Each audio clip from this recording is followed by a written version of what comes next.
मंच 4-5 नहीं काफी मंच हुआ है आपसे, मैंने कुछ नहीं कहा लेकिन आज कह रही हूँ, अब मुझसे बिरहा गाना तो ये आदत बंद कर देना कि अपने मंच से दूसरे के मंच पे माला या रुमाल फेंकना, मेरे ऊपर आज के बाद मत फेंकिएगा क्योंकि ये मुझे बुरा लगता है। और रही बात बिरहा की, काजल कोकिला जी ये मेरी बात कान खोल के सुन लीजिए, ये रोहित सुहाना बिरहा कलाकार है, जवाबी कलाकार है। अगर जिस दिन बिरहा की बात आ गई, सुना पहले, ज्यादा ताऊ वाली बात दिखाऊ तो ना, बैठा आशीष भाई इनका बैठाओ, पहले सुना, जब कहा कि क्षमता रखा करे तो सुना क्षमता रखा भाई माइक चालू करो। हेलो, अच्छा ये बताइए सबसे पहले भौजाई कौन कहा था? अरे तू छोड़ दी हूँ, तू कमन छोड़ दी हूँ भैया, हम तो बतिया तो कहा था। सबसे पहले भौजाई कौन कहा था आप लोग बताओ।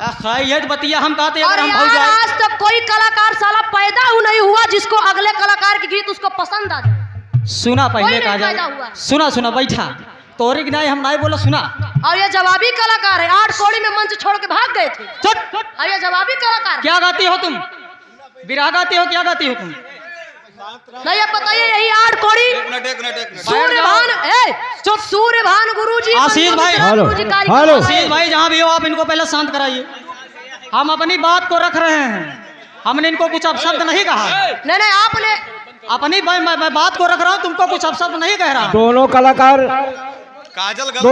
बंद कर दीजिए आप लोग, प्रोग्राम झगड़ा करने का मंच नहीं है। आप लोगों को सम्मान के लिए बुलाया गया है, गाना गाने के लिए, यहाँ झगड़ा नहीं कीजिएगा आप लोग। हाथ जोड़कर प्रार्थना है आप दोनों कलाकारों से। हेलो चाचा, हम कुछ अपशब्द नहीं कहा। 2 मिनट के लिए चालू करिए। अगर हमने कहा हो तो आप सब बता दीजिए। एक बात हम आप लोगों को कह रहे हैं, मैं किसी को अपशब्द नहीं कह रहा हूँ। एक बात कहना चाहते हैं। काजल पहले बात सुन ला, हमारी बात पहले सुना, पहले बात सुना। हमारे मोबाइल में मैं आपको कॉल डिटेल दिखा देती हूँ, मैं आप लोग बैठ जाए, पहले बैठ जाए। सुना ए काजल, मैं बताना नहीं चाहती थी, मैं कॉल डिटेल देखिए आप लोग जब से कार्यक्रम लिखा गया है, नहीं अब जब बात आ गई तो बात ही होगी। अच्छा, जब से ये कार्यक्रम लिखा गया है, बताइए मेरे पास 4-5 बार सुना। तुम बैठो कि नहीं बतावा ना बैठो। आशीष भाई, मैं इनको कुछ बोल नहीं रहा हूँ, सिर्फ अपनी बात को रख रहा हूँ और कृपया मुझे मेरी बात को रखना दिया जाए। मैं और एक बात बताइए। हेलो, रखा पहले तू बैठ, सुनो, बैठ जा काजल, बैठ जा, पहले सुन ला, मेरी बात सुन लीजिए। अरे कबीर साहब की बात कहे हैं, तेरी कबीर साहब कभी लिखे अरे यार आशीष भाई, हेलो कि नैहर यहाँ है कि ससुराल यहाँ। अरे हम बतावत थे, पहले बैठ जा, हमका बतिया तो रखे देबू भैया हो, हम बतिया ने कहा था, इनका का बोल दिया करेजा, का बोला हम अपन बतिया ने रखा थे।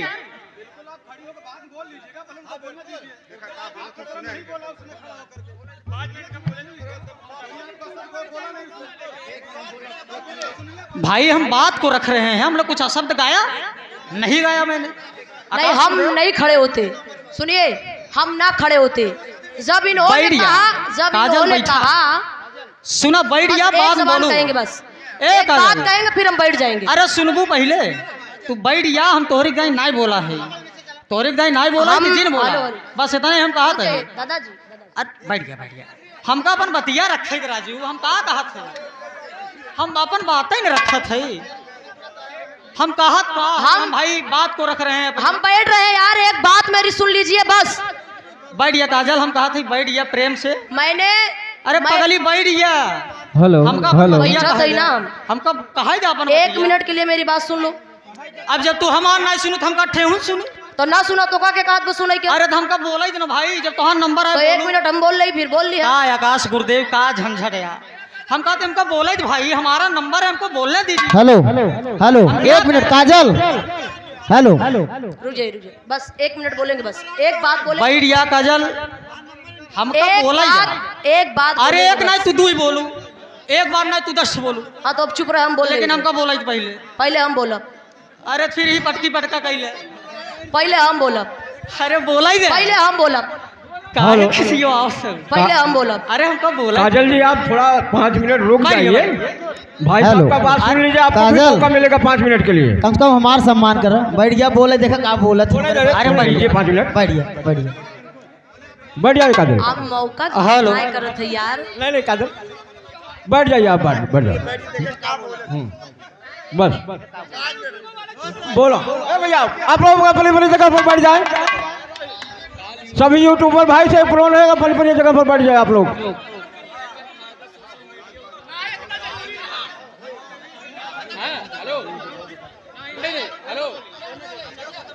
सुहाना जी आप हेलो, एक मिनट, कुछ कहूंगा नहीं। हाँ बिल्कुल, मिनट आप बात सबको नहीं रखने बोलना दीजिए। भैया। मैं कुछ कहूंगा नहीं भाई। अरे कम से कम सुन लीजिए क्या कहना चाह रहे हैं, कम से कम सुन लीजिए, उसके बाद ये भी बोलेंगी ना। भाई बढ़िया बढ़िया मोर भैया, हाँ बराबर बराबर। बतिया हम यही कहे कि काजल हम कुछ यहर वहर नहीं कहा। हमने इसी बात को कहा कि कोई भी इंसान अगर पैदा हुआ है तो माँ की कोख से पैदा हुआ है। अगर जब वो माँ की कोख से पैदा हुआ तो ओकर नैहर यही है ना। कौनो अगर लड़की, भाई एक मिनट, लड़की अगर सयान हो जात है, ओकर जब बियाह हो जात तो नैहर ससुरे जात है। तो जहाँ पैदा हुई है वो नैहर है ना। तो मित्रलोक नैहर भागिनाई कहो, हम जाने चाहिए मित्रलोक नैहर भागिनाई। बिल्कुल। तो भैया हमारी बात कहाँ से गलत काटी जाती है? हम यही कहे ना। तमाम संत की वाणियों में लिखा गया है, तमाम संत लोग बोले हैं कि ये नैहर है, सासुर ऊपर है। ये सत्य है। अगर कोई भी हो, कोई व्यक्ति हो, अगर संत की बात की बाणी काट रहे हैं, कबीर दास की बाणी काट रहे हैं आप, तो कितने बेरे बता दीजिएगा। ये संतों की बाणी है, कोई कलाकार नहीं बोलता, ये संतों की बाणी है। संत की बाणी है, कबीरदास ने लिखा है। ठीक लिखा है कबीरदास ने। अरे भैया शांत रहा। काजल जबरदस्ती बोलिए, गलत है। हो गया वो बिरहा हो।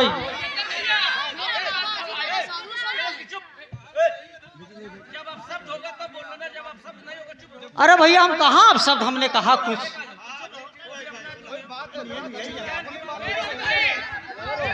हेलो हेलो हेलो कभी जी मैंने अब शब्द कहा कुछ? वही बात ना, मैंने कुछ कहा नहीं, मैं तो सिर्फ बात को बता रहा हूँ। और मैं कहाँ कुछ कह रहा हूँ।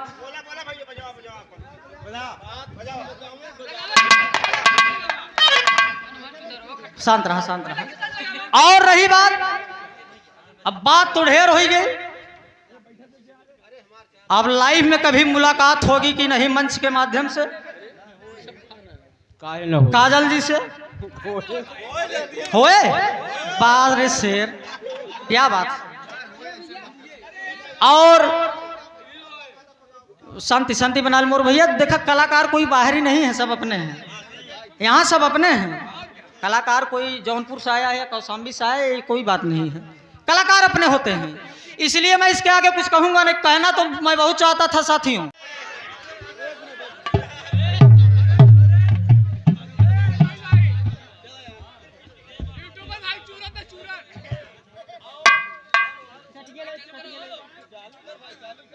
तो हेलो हेलो और शांति बनाई। हेलो। बढ़िया मोर भैया 5 मिनट। हम यहाँ सभी यूट्यूबर भाइयों से प्रार्थना करते हैं कि आप लोग अपने अपने स्थान पर बैठ जाए, अपना कार्यक्रम शुरू करें। बढ़िया बढ़िया बढ़िया जा। शांति का परिचय दें भैया आप लोग। ठीक है सुहाना जी, आप चालू करें भैया। काजल कोकिला जी ने अभी बताया। 1 मिनट बताइन कि माला समरू पर फेंका जी। काजल कोकिला जी हमारी बात सुन लीजिए। मैं कुछ शब्द कहने वाला कलाकार नहीं हूं। मैं बात से बात को काटता हूं। कहा भैया? बिल्कुल बिल्कुल। कहीं की ई बतावा ही नहीं है। अबे तू जान ही न पाओ। कबीरदास की बाड़ी को आप काटेंगे, महान महान पुरुषों की बाड़ी को आप काटेंगे। क्या इतना बड़का कवि होगी बा? पैदा क्या कहाँ से भवका हो? हम तू पैदा भाई महतारी कोख से ना, यहाँ पैदा भाई कुआं से पैदा हो क्या है? चूतिया बनावे वाला हद हो गया। रोहित 1 महीना सीधा हो गया, नहीं तो हम उ गवैया रहे। समझा? बताइन कि ये बिरहा गवैया एक भड़ैती करे आई है। काजल एक सीख हमार लै लू तो हम मानी थी हम ने कहा जौने दिन तोहार बिरहा जम जाए तो बहुत बढ़िया, जौने दिन ना जमे तो लगबू यार वाहर करे। ये कमन आदत है भाई। जौन दिन बिरहा बहुत होत काजल कार्यक्रम जहाँ जम जात कौनो बात ना है।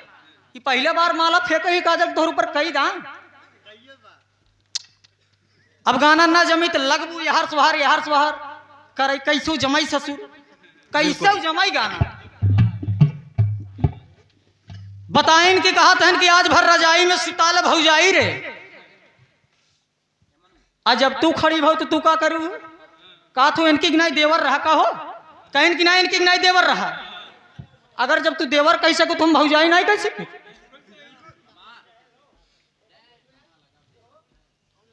रोहित भैया जब काजल से बिरहा गाया करिए तो यहाँ से नहीं यहाँ से गाया करिए। आपने बिरहा गाया था भाई बहिनी के बियाह, हमने गाया था बेटी बाप का बियाह।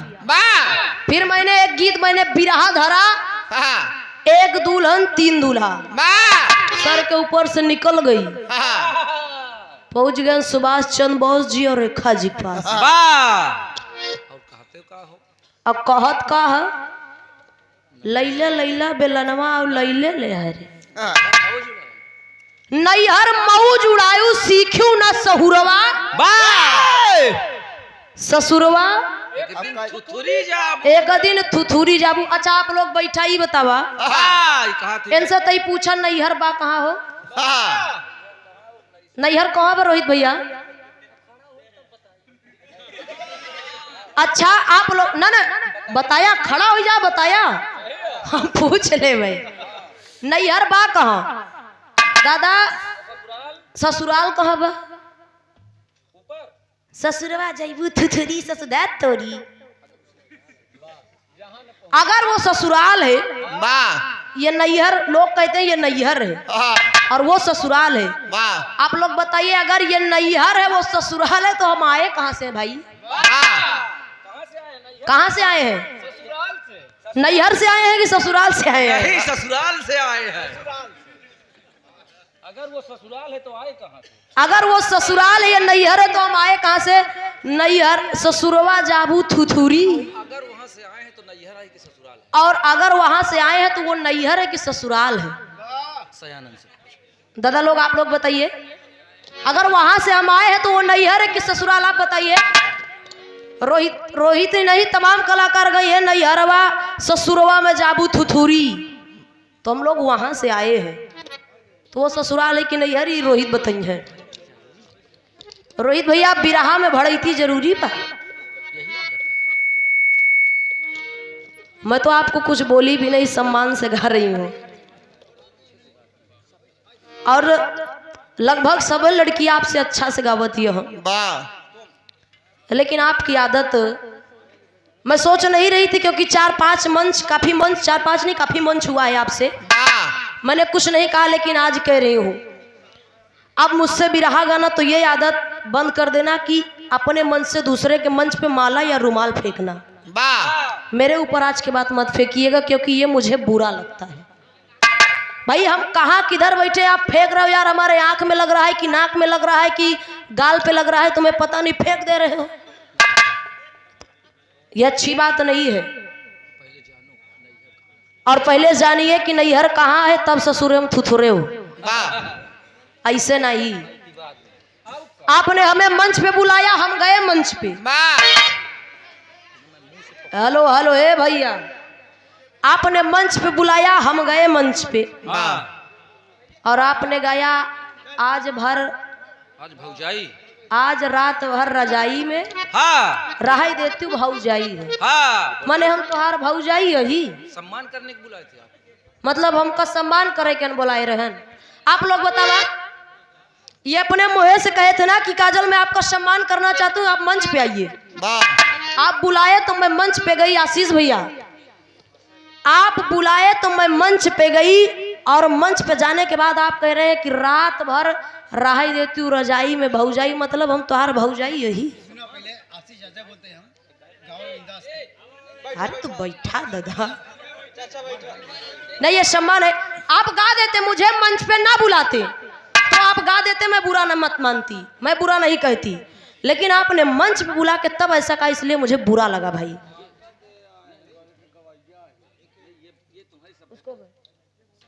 आप पढ़े लिखे हैं भैया, और मैं आपको मानती भी हूँ, आपका सम्मान भी करती हूँ। कहाँ लिखा भैया कि आप हमारे मंच पाए जमाऊ सम्मान कह दी। अरे रुक जाता है महाराज, तो का कहाँ? अरे तो कब है तोहार तो लगे है, आप आ जाते हमारे मंच पर, हम आपके सम्मान कर दी भैया।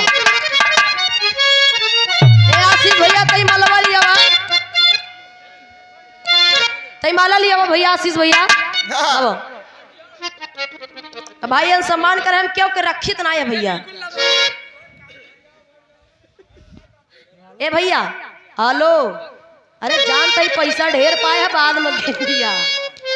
अब तोहार सम्मान के लिए अब अरे उबा पहले देखा डरात है का आवत ना है। अब 500 पैसा लै के अब ला ला ला ए जे खड़ा रहा, सुना सुना, खड़ा रहा खड़ा रहा खड़ा रहा ना। ये बात भाई ये दोगली वाली बात है, आप बात से हट रहे हैं, फिर आप बात से हट रहे हैं, यहाँ पास खड़े रहिए।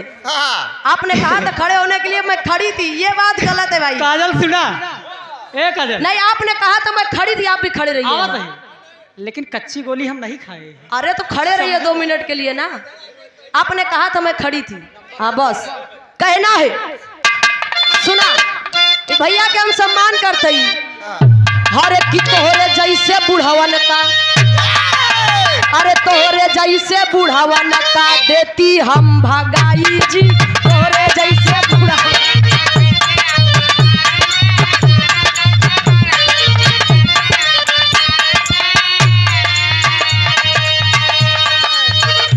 बार भौजाई हरे तोरे जैसे बुढ़ावन का देती हम भगाई जी, तोरे जैसे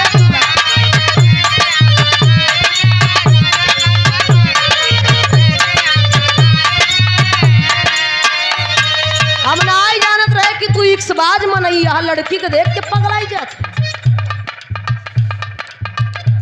लेकिन अरे तोरे जैसे बुढ़ावन का अरे देखी हम भगाई जी। हेलो भैया यूट्यूबर साथी, वही बगली में लगाया, हम सब के चैनल देखब, पहले इनके फिर हमार। अब अगर ना लगबो तोरे लोगन घरे आई जब समझ कि तोरे जैसे बुढ़ावन का अरे देती हम भगाई जी। लड़की का देख कहे पैसा ले ले, अरे लड़की का देख कहे जाता पागल हाई जी।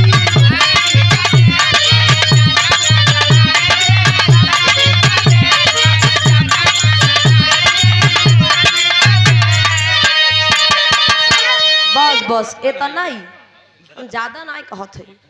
ये आप रवि पिंटरेस्ट एंड साइबर सर्विस, आप भैया की तरफ से 100 रुपए का पुरस्कार बहुत बहुत पाम हो, आशीर्वाद। एन हमका बार बार कहा था पलट, बार बार कहा था पलट। ए भैया अब जब हमका देखिन के बिरहा गावत तो इनका कही दाई हमारे सिवा क्यों दूसरे के देखबो न करिए। जब हमका देखिन के गावत। हेलो रोहित भैया, लठ से तारे और सर से चांद फोड़ दूंगी, लठ से तारे और सर से चांद फोड़ दूंगी, अब फूंक मारूंगी तो सारी नदियां मोड़ दूंगी। और एक बात सुन लीजिए, कह रहे हैं पलट, अगर मेरे सिवा किसी को देखा तो कसम से तुम्हारी गर्दन मरोड़ दूंगी। अब पलटा ही कहा था हम तोरे कहीं देखा, वो तू हमारे सिवा क्यों को देखबो न करे। कहना है हेलो, दुनिया चले पिछाड़ी तो मैं चलू अगाड़ी।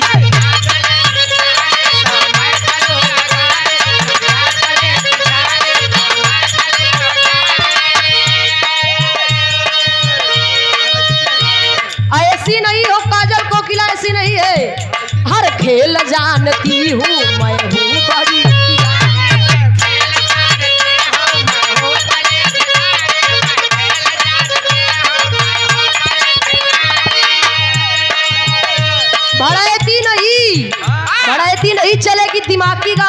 ये बढ़ती रही। दुनिया चली पिछाड़ी तो मैं चलूं अगाड़ी, सब खेल जानती हूँ मैं हूँ बड़ी खिलाड़ी। सबड़ी मलक जाऊं मैं सबको ये सिखाऊं क्या, चिंता ता चिता चिता चिंता ता चिंता ता चिता चिता चिंता ता चिंता ता चिता चिता चिंता ता। आप रवि प्रिंटर्स एंड साइबर सर्विस 400 कम 500 रुपया का पुरस्कार। बहुत बहुत काम आशीर्वाद बनाए रखे। ये हमारे कवि जी लिख रहे हैं। हेलो आशीष भैया आप भी गौर करिएगा और धीरज भैया आप भी। काकी से बोले काका तुम कहा बताई काका,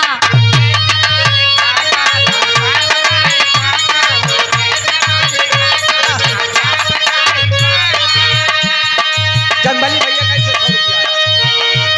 भैया कैसे? और आप भी यहाँ के बहुत ही सुंदर गायक कलाकार परम सदय श्रीमान आप जंगबली यादव जी, आप जी की तरफ से ये 100 रुपए का आशीर्वाद ऑनलाइन भाई। बहुत बहुत काम है। एक वीडियो फेसबुक पे बड़ा वायरल था, तब जंगबली गुरु जी चैलेंज भी दिए थे, हमने देखा है। आपको बहुत बहुत काम है, आशीर्वाद भाई रखे। काकी से बोले काका तुम का बताई काका,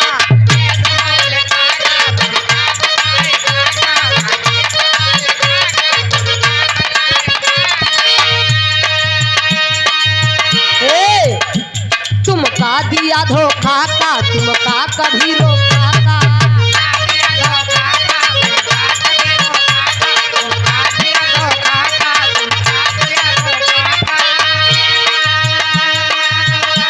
बिटिया हो प्रियंका का। ओ आशीष भैया सारा शब्द का से है। बिटिया हो प्रियंका का चिंता नहीं लड़का का। ए काका बारे काका अब इन काका है नहीं अपने मुँह से कहा था तब हम कहते हैं। बिटिया हो प्रियंका का चिंता नहीं लड़का का, काकी से बोले काका काका काका, काकी से बोले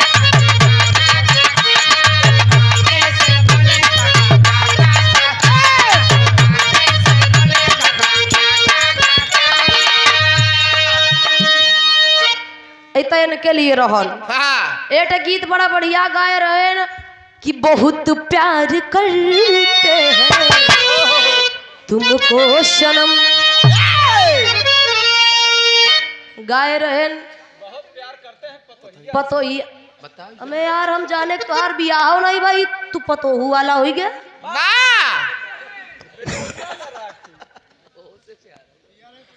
अब उसे प्यारा भाई आया कलयुग, अब सास दमाद ही जानत रहे, अब ससुर पतोहुक जान गए।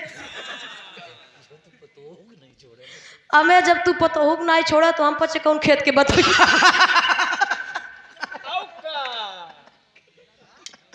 अब जब तू पतोहू से प्यार करा था तो हम पचे का करी। बेटवा न राखी तो राख ले हम।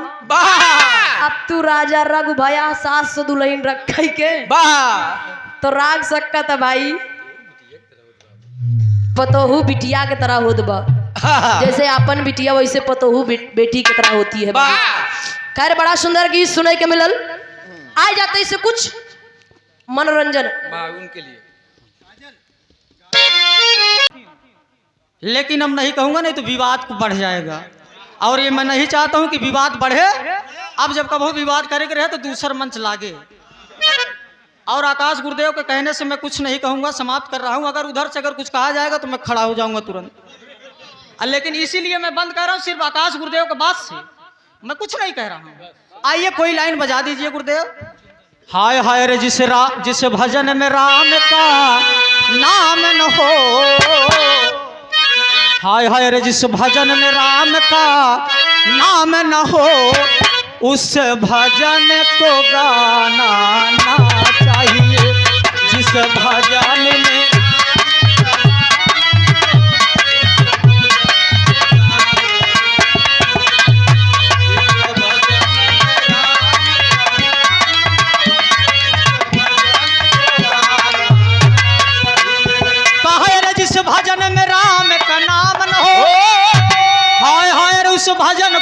घुमाना ना चाहिए। ए चाचा, अरे बिटिया के तनी भी प्यारी हो। सूरज बाबू, अरे बिटिया के तनी भी प्यारी हो, उससे घर घर घुमाना ना चाहिए। बिटिया के तनी भी प्यारी हो, उससे घर घर घुमाना ना चाहिए। बिटिया के तनी भी प्यारी हो, उससे घर घर घुमाना ना चाहिए। रे बिटिया के तनी भी प्यारी हो, ए महीप गुरुदेव से घर घर घुमाना ना चाहिए। क्या ये सब ज्ञान वाली बात है? बिटिया कितनी भी प्यारी हो, उनका घरे घरे घुमावे ना चाहे। आ घरे घरे घुमाए को लबर चटनी भाई जाना। अरे बिटिया कितनी भी प्यारी हो, अरे उसे अक्सर घर घर घुमाना ना चाहिए। अरे बेटवा कितना भी प्यारा हो, बेटवा कितना भी प्यारा हो, उसे सर पे चढ़ाना ना चाहिए। बेटवा कितना भी प्यारा हो, उसे सर पे चढ़ाना ना चाहिए। रुक, लास्ट लाइन, लास्ट खत्म कर दी ना।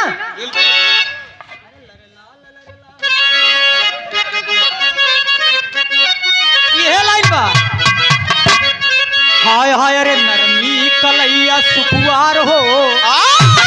अरे नरमी कलैया रे, हाय हाय अरे नरमी कलैया सुकुआर हो। अरे गड़ी जाला कंगनावा, नरमी कलैया सुकुआर हो। गड़ी जाला कंगनावा, नरमी कलैया सुकुआर हो। गड़ी जाला कंगनावा। लेकिन आज ये महफिल आशीष भाई ने सजाया है साथियों, और मैं चाहूंगा धर्म के बड़े भाई आप आशीष भाई मंच पे आ जाइए। धीरज भाई जहाँ कहीं भी हो मंच पे जा। अरे बिरहा भैला बरियार हो, बिरहा भैला बरियार हो। अरे जमुआ कई धरतिया, बिरहा भैला बरियार हो, जमुआ के धरतिया।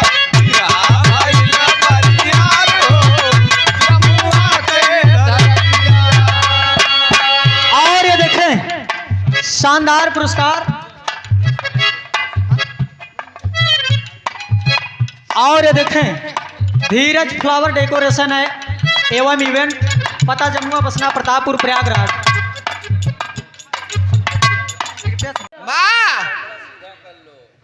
बा भैया बा तो कह दी है मिला बा ये तोके मिला बा, तू धरे रह ना। हमको ना ना, हमरे भाटस गैस हो जाते। चल जा धर। बा अंदर ले ओ। ना ना हमको ना चाहिए। हाँ ए भैया ए बड़ा सुंदर गीत सुनाई के मिलल। बा वीर रस के बिरहा बा बार बड़ा अच्छा लगा। बा भैया बड़ा बढ़िया बढ़िया धुन तर्ज। बा कतोर से सुन। बा अच्छा काने से। कभी जी हैं कि नहीं? कवि जी का हो, कवि जी हैं कि चला गए?